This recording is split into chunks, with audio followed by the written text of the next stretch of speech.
Hi everyone, welcome back to the crash course of control system. देखिए, last video में हमने देखा था एक ब्रीफ रिव्यू लाप्लास ट्रांसफॉर्मेशन के बारे में। उसमें मैंने आपको बताया कि लाप्लास ट्रांसफॉर्मेशन मतलब क्या है, what is the necessity and how we can do Laplace transform just for the sake of our subject, है ना। तो मैंने आपसे बोला था कि हमें डिटेल में नहीं पढ़ना।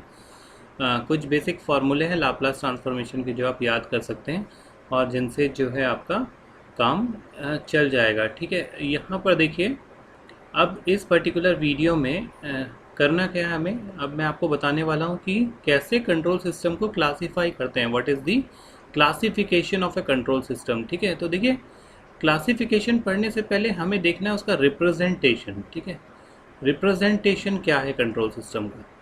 ठीक है, तो रिप्रेजेंटेशन कंट्रोल सिस्टम का हम लोग करते हैं with the help of a block diagram. हम इसका रिप्रेजेंटेशन जो करते हैं that is with the help of a block diagram, right.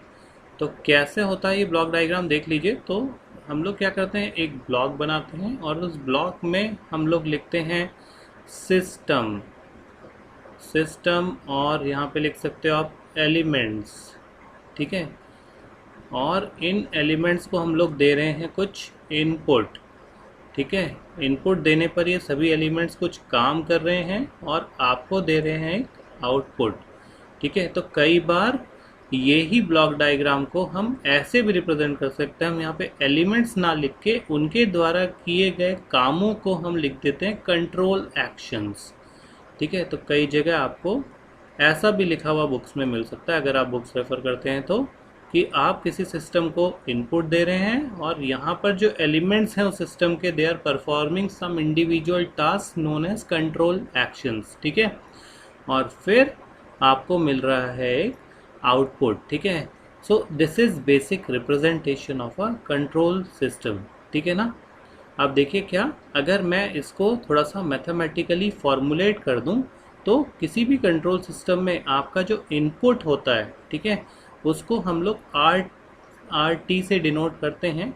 ठीक है, अगर टाइम डोमेन में है आपकी चीज़ें। ठीक है, बट बेसिकली होता क्या है, मैथमेटिकल एनालिसिस करने के लिए, चूंकि मैंने बताया कि इक्वेशंस डिफरेंशियल मिलने वाली हैं, पर मुझे तो चाहिए क्या, मेरा प्रेफरेंस क्या है कि सारी इक्वेशंस कैसी रहें, अलजेब्रिक। तो मैं इस आर टी को चेंज कर देता हूँ यूजिंग लाप्लास ट्रांसफॉर्म, किस में, आर एस में। ठीक है, तो इनपुट आपका दो तरीके का दिख सकता है किसी भी कंट्रोल सिस्टम का। टाइम डोमेन में है तो ऐसा, लाप्लास ट्रांसफॉर्मेशन डोमेन में है तो ऐसा। ठीक है, आउटपुट जो होता है कंट्रोल सिस्टम का वो सी टी से डिनोट होता है। अगर वही लाप्लास ट्रांसफॉर्म कर देते हैं तो इसको आप सी एस से लिख सकते हैं। तो देखिए, जब आप ब्लॉक डायग्राम के फॉर्म में ये लिख रहे हैं, है ना, तो यहाँ पर इनपुट आप दे रहे हैं, मान लीजिए उसको आर एस। ठीक है, आउटपुट ले रहे हैं उससे कितना, सी एस। ठीक है, तो बीच के जो कंट्रोल एक्शंस होते हैं they are represented by this term. ठीक है, जी एस, राइट। इसको बोलते हैं हम यहाँ पे transfer function.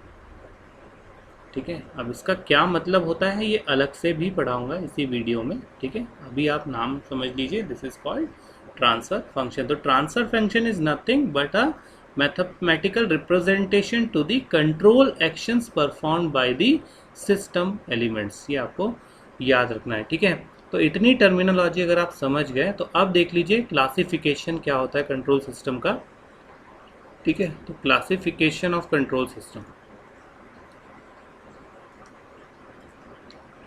Classification of control system. ठीक है, तो देखिए करना क्या है, जब भी हम किसी चीज़ को क्लासिफाई करते हैं, कैटेगराइज करते हैं, ठीक है, तो वहाँ पे मुझे चाहिए होता है एक पैरामीटर क्लासिफिकेशन का। बिना पैरामीटर के वी कैनॉट क्लासीफाई एनीथिंग। ठीक है, फॉर एग्जाम्पल आपसे कोई बोलता है कि ह्यूमन बींग्स कितने टाइप के होते हैं। ठीक है, तो वैसे तो बहुत आसान क्वेश्चन है, बट आप इसका सही आंसर नहीं दे सकते अगर सवाल सिर्फ इतना ही है कि ह्यूमन बींग कितने टाइप के होते हैं। ठीक है, आप नहीं बता सकते गोरे होते हैं, काले होते हैं, मोटे होते हैं, पतले होते हैं, कैसे बताएंगे, बिकॉज मैंने एक चीज़ डिफाइन नहीं करी, दैट इज़ पैरामीटर। ठीक है, अगर अब मैं एक पैरामीटर डिफाइन कर दूं, हाइट के हिसाब से ह्यूमन बींग कितने टाइप के होते हैं, तो फिर आप बता सकते हो जी हाँ साहब, लंबे होते हैं, छोटे होते हैं, कुछ मिडिल हाइट के होते हैं, लाइक दैट। तो पैरामीटर वाज हाइट। लाइकवाइज किसी भी चीज़ को क्लासीफाई करने के लिए we must take care about the parameter, ज़रूर पूछिए किस पैरामीटर के हिसाब से।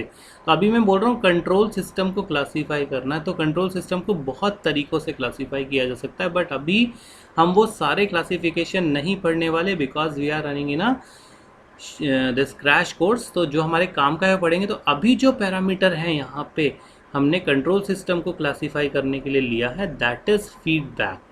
ठीक है, अगर फीडबैक पैरामीटर है, ठीक है, तो फीडबैक का मतलब क्या होता है ये समझ लीजिए पहले। फीडबैक कुछ नहीं होता, ये आपके आउटपुट का एक मैसेज होता है, सीधे सीधे आउटपुट का एक मैसेज होता है जो वो देता है वापस किसको, सिस्टम एलिमेंट्स को, सिस्टम एलिमेंट्स को।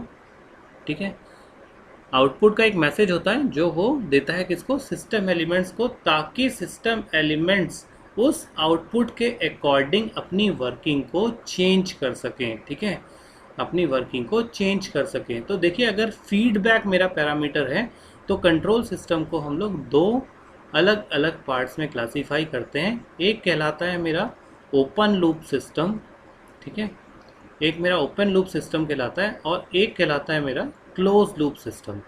ठीक है, open loop system and close loop system. तो फीडबैक के आधार पे कंट्रोल सिस्टम जो है इसको दो पार्ट्स में क्लासीफाई कर सकते हैं हम, open loop system, close loop system. होते क्या है देखिए, ओपन लूप सिस्टम जो होता है, ठीक है, ये जो ओपन लूप सिस्टम होता है, इस ओपन लूप सिस्टम में कोई फीडबैक नहीं होता है। ठीक है, ये बिल्कुल वैसा ही ब्लॉक डायग्राम है जो मैंने शुरू में बनाया है ना। ये आपका कंट्रोल एक्शन यानी कि task perform by the individual elements, ये आपका इनपुट और ये आपका आउटपुट। तो ऐसा आपको ब्लॉक डायग्राम दिख रहा है किसी सिस्टम का, दैट इज ओपन लूप। इसमें आपका जो ये आउटपुट है, ये इनपुट को कोई भी, या कंट्रोल एक्शंस को कोई भी मैसेज नहीं भेज रहा है। ठीक है, इसका अगर एग्जांपल दूं तो इसका एग्जांपल बहुत सारे हो सकते हैं। जैसे आपकी वॉशिंग मशीन हो गई, वॉशिंग मशीन का डिज़ायर्ड आउटपुट जो होता है वो होता है साफ़ कपड़े। ठीक है, अब मशीन में कपड़े डाल दिया, बटन दबा दिया, चालू हो गई मशीन, पूरा वर्किंग करके बंद हो गई, और स्टिल अगर कपड़े गंदे हैं तो आउटपुट मतलब कपड़े जो हैं वो कभी भी चिल्ला के मशीन को नहीं बोलने वाले कि भैया मशीन चालू रखो, मैं अभी गंदा हूँ। ठीक है, तो इसीलिए वॉशिंग मशीन क्या हो गई, एक आपका open loop system. Pressure cooker, there are many things. ठीक है, ये सारे ओपन लूप सिस्टम है। प्रेशर कुकर में जो चावल अंदर आपने डाला है, अगर वो मान लीजिए कच्चा ही रह गया आफ्टर अ सीटी, आफ्टर अ विसल, तो वो कभी नहीं बोलेगा कि एक सीटी और आने दो, अभी मैं पका नहीं हूँ। ठीक है, तो ऐसे सिस्टम्स ओपन लूप सिस्टम्स कहलाते हैं, राइट। अगर दूसरे एंड पर हम देखें क्लोज लूप सिस्टम्स को, तो देखिए क्लोज लूप सिस्टम्स क्या होते हैं, जिनमें फीडबैक होता है। ठीक है, क्लोज लूप सिस्टम्स में फीडबैक होता है एक, राइट। तो ये कैसा होता है इनका ब्लॉक डायग्राम, वो आपको दिखा देता हूँ। ठीक है, यहाँ पर आप लिखेंगे कंट्रोल एक्शन, कंट्रोल एक्शन के बाद यहाँ पे आप आउटपुट दे रहे हैं, और आउटपुट से एक जा रहा है व्हाट, फीडबैक। ठीक है, आउटपुट से एक फीडबैक जा रहा है, और ये फीडबैक एक एलिमेंट में जाता है, और इस एलिमेंट का नाम होता है देखिए कंपैरेटर। तो एक कंपैरेटर जो होता है ये फीडबैक को सुनता है आउटपुट के, और फिर डिसाइड करता है कि अब कंट्रोल एक्शन में क्या चेंज होना चाहिए, ताकि मुझे ये जो डिज़ायर्ड आउटपुट है वो एग्जैक्ट मिल सके।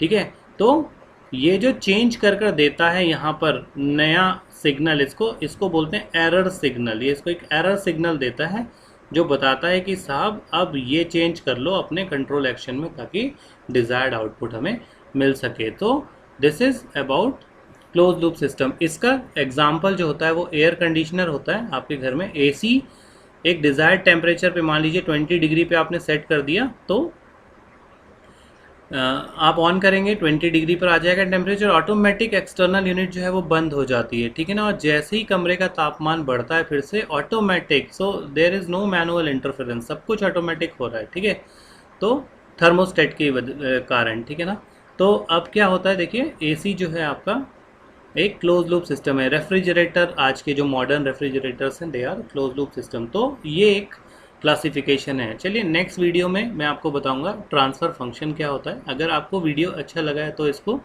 लाइक और शेयर ज़रूर करिए। नेक्स्ट वीडियो में पढ़ते हैं ट्रांसफ़र फंक्शन मतलब क्या होता है। Thank you so much.